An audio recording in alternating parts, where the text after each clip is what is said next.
Seperti biasa, setiap tahun dalam bulan Ramadan, menuju ke Syawal, akan ada pemantauan harga, pemantauan jalan raya dan sebagainya. Jadi semuanya akan dipantau. Betul. Maka akan ada ops pantau dari masa ke masa.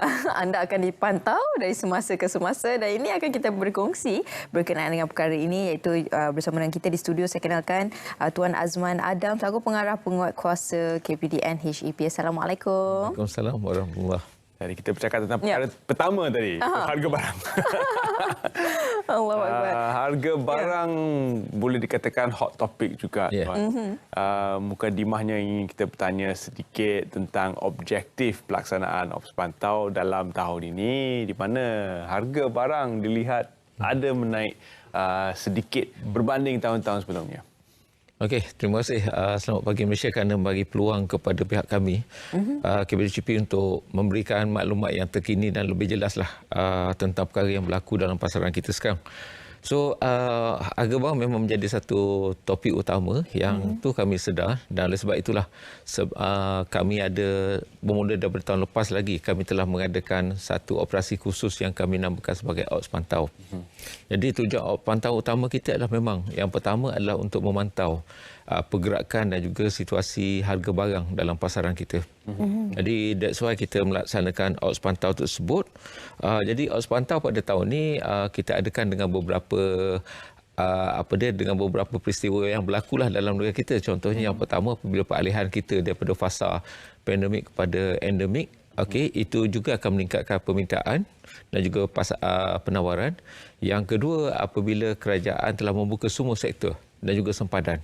Jadi itu juga memberi satu dimensi baru dalam pasaran kita setelah lama kita berada dalam tempoh PKP sejak 18 Mac tahun 2020. Jadi itu juga akan menyebabkan pasaran kita terpaksa membuat adjustment ataupun penyerasan semula.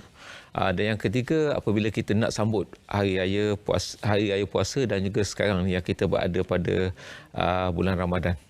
Jadi yang keempat adalah pembukaan sempadan. Jadi itu semua telah memberikan satu keadaan di mana harga barang menjadi tumpuan. Dan juga senario-senario yang berlaku dalam seluruh dunia sekarang. Kalau kita tengok isu-isu yang berkaitan dengan barang-barang yang diimport khususnya, dia juga secara tidak langsung telah menyebabkan wujudnya pergerakan harga dalam pasaran kita.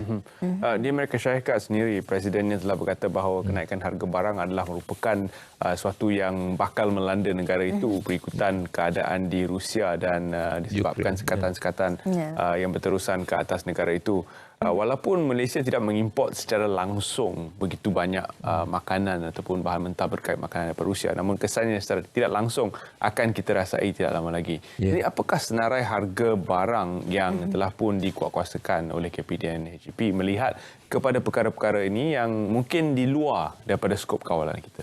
Okey, dalam konteks kawalan, kita di KPDHP peranan kita adalah untuk memastikan semua keadaan dalam keadaan terkawal.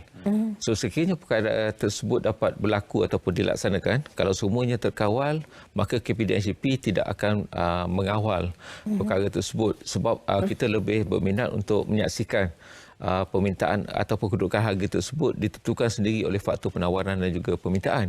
Jadi kita kalau boleh kita tak nak mengganggu pasaran dengan secara yang terlalu administratif. Semua benda perlu dilihat dan dikawal oleh kerajaan. Jadi kita melihat sebagai negara yang mengamalkan dasar ekonomi bebas, itu yang terbaik.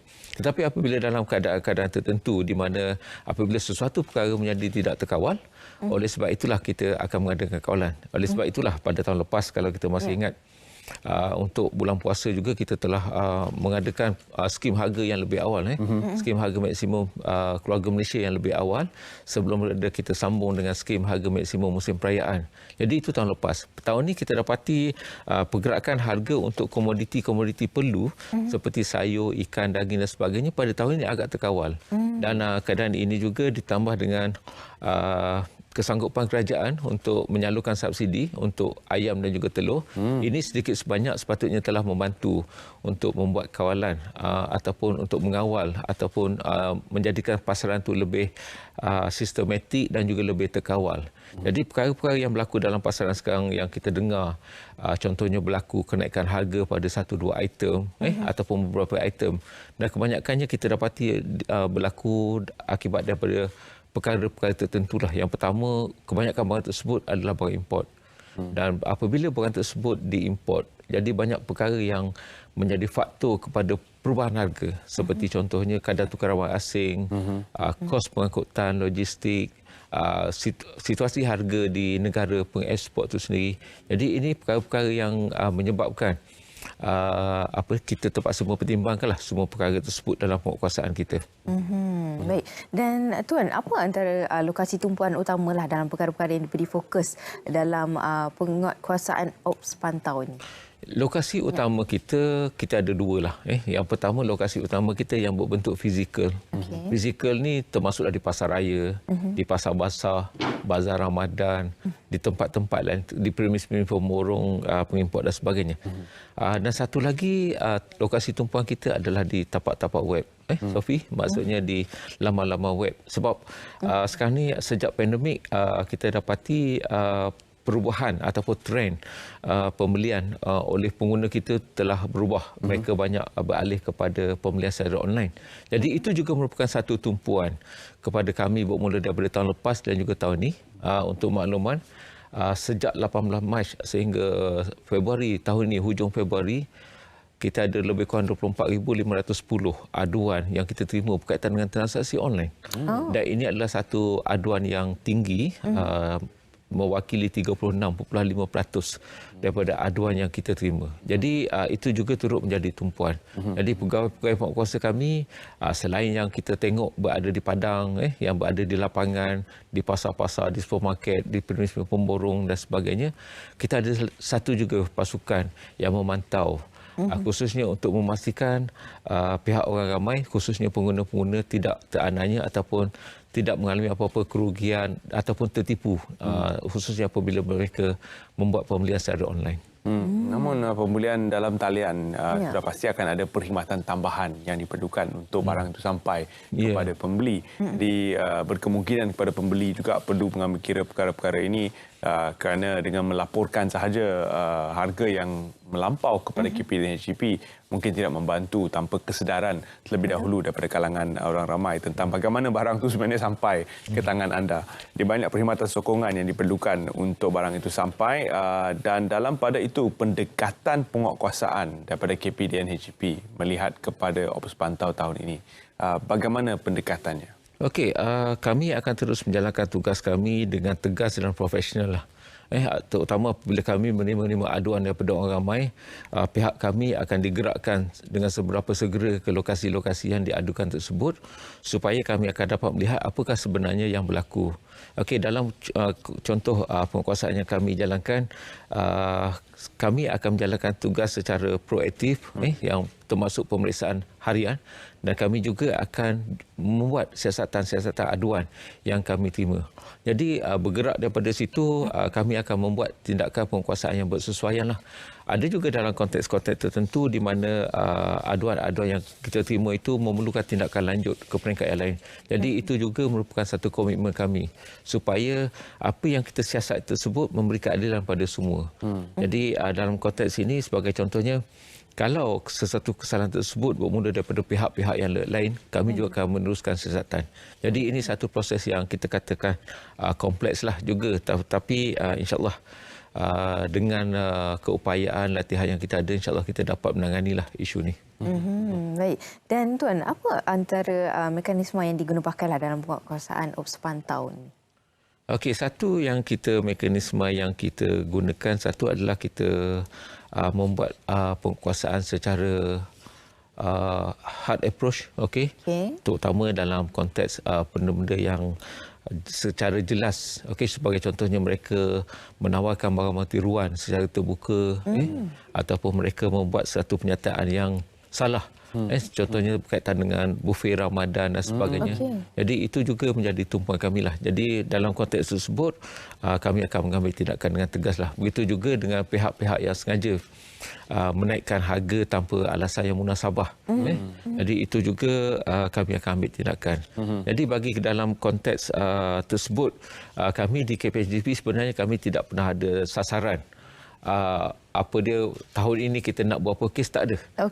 Kita akan cuma mengambil tindakan sekiranya kami dapati kesalahan betul-betul dilaksanakan dan kami akan memastikan perkara tersebut dapat dibendung supaya kami dapat memastikan perlindungan pengguna dan juga keseimbangan dalam pasaran itu dapat dicapai.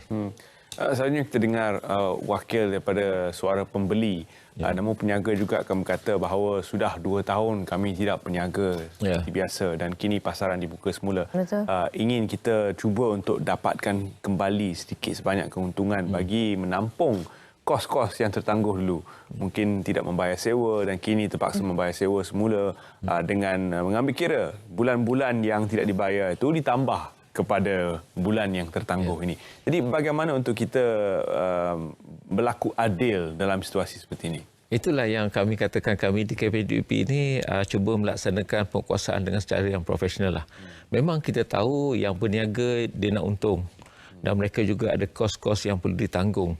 Dan kos tersebut sebagai contohnya gaji pekerja. Gaji pekerja itu akan berpatah balik apabila mereka menjadi seorang pengguna, mereka menggunakan gaji tersebut untuk membeli pakaian raya, keperluan harian dan sebagainya. Jadi dalam konteks kita sebagai seorang peniaga, itu pada masa itu saja. Tapi selepas itu kita akan menjadi seorang pengguna. Jadi kita boleh bayangkan, kalau kita sebagai seorang peniaga, apakah perasaan yang kita nak apabila kita menjadi seorang pengguna? Jadi oleh sebab itulah kita pengguna dan peniaga ni sepatutnya saling memahami dan saling memainkan peranan masing-masing. Pengguna tidak boleh, peniaga tidak boleh menggunakan alasan bahawa mereka tak berniaga dah 2 tahun, mereka ada kos-kos yang perlu itu tidak boleh. Sebabnya pengguna juga ada alasan mereka. Mereka juga kadang-kadang terkesan dengan akibat COVID, pelbagai alasan lah yang berlaku. Jadi oleh sebab itu kita nak masyarakat di Malaysia ni mereka lebih saling memahami antara satu sama lain. Pengguna ni perlu faham juga sekiranya perkara tersebut. Contohnya mereka kena gunakan apa juga kuasa yang ada pada mereka. Beli apabila perlu, beli dengan kuantiti yang bersesuaian, mencukupi, jangan membazir, membuat pilihan dan juga membuat aduan. Jadi ini antara hak-hak yang ada pada pengguna. Jadi peniaga juga mereka boleh boleh menggunakan hak-hak sebagai peniaga juga. Mereka boleh menawarkan dengan harga tapi kena tulis dengan jelas supaya pengguna ada hak untuk membuat pilihan. Dan peniaga-peniaga juga kita nak bagi tahulah jangan menggunakan bulan Ramadan ni sebagai satu bulan untuk mendapatkan keuntungan secara tiba-tiba.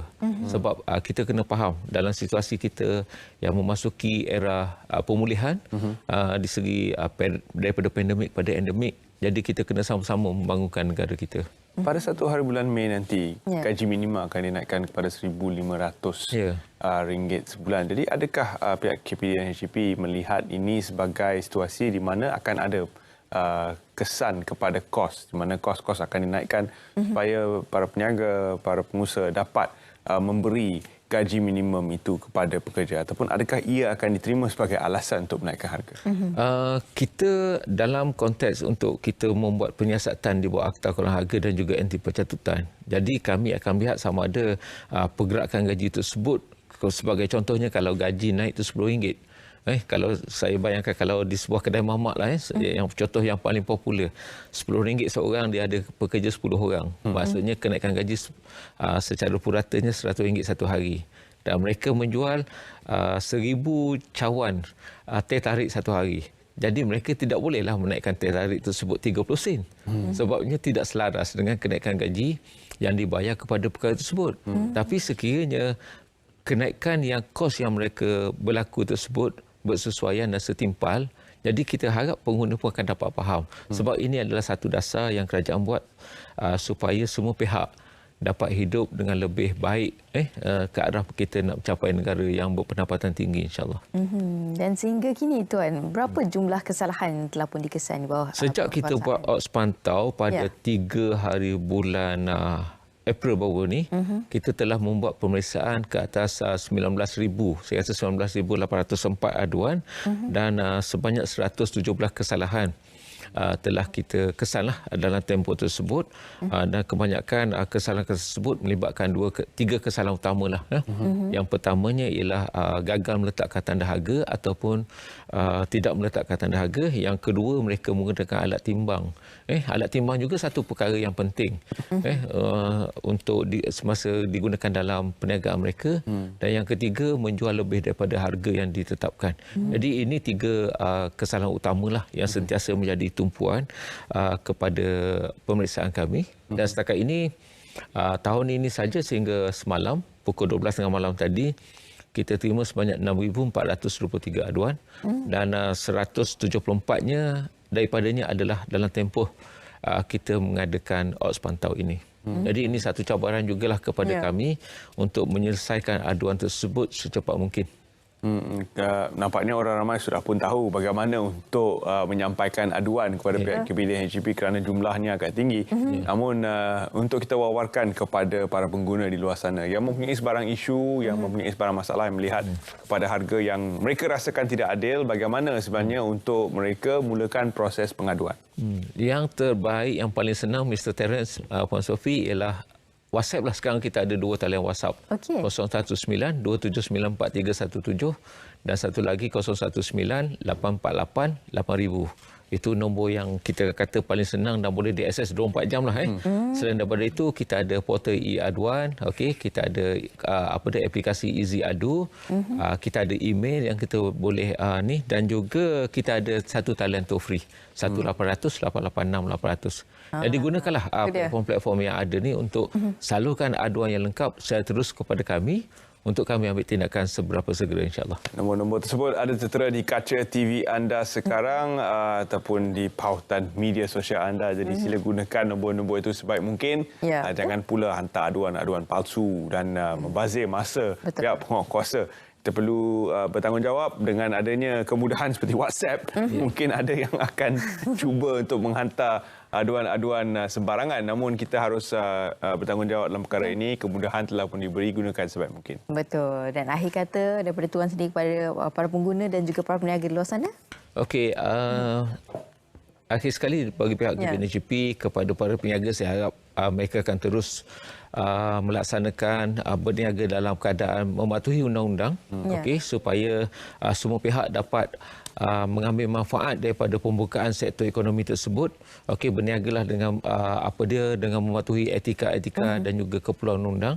Dan kepada para pengguna, sentiasalah mengamalkan hak-hak mereka sebagai seorang pengguna, memainkan peranan, dan hasrat kita adalah untuk memastikan perlindungan kepada pengguna dapat kita capai dan juga kesejahteraan peniaga juga dapat kita capai juga. Jadi itu yang kita naklah, supaya dalam negara kita, peniaga dan juga pengguna, kita ada satu ekosistem perniagaan yang sihat, insyaAllah. Terima kasih kita ucapkan Tuan kerana sudi bersama kami dalam Selamat Pagi Malaysia untuk bincangkan satu perkara yang pasti hangat diperkatakan oleh para pengguna, terutama sekali dalam bulan Ramadan ini. Terima kasih sekali kita ucapkan kepada Terima kasih banyak, Tuan. Thank you. Terima kasih.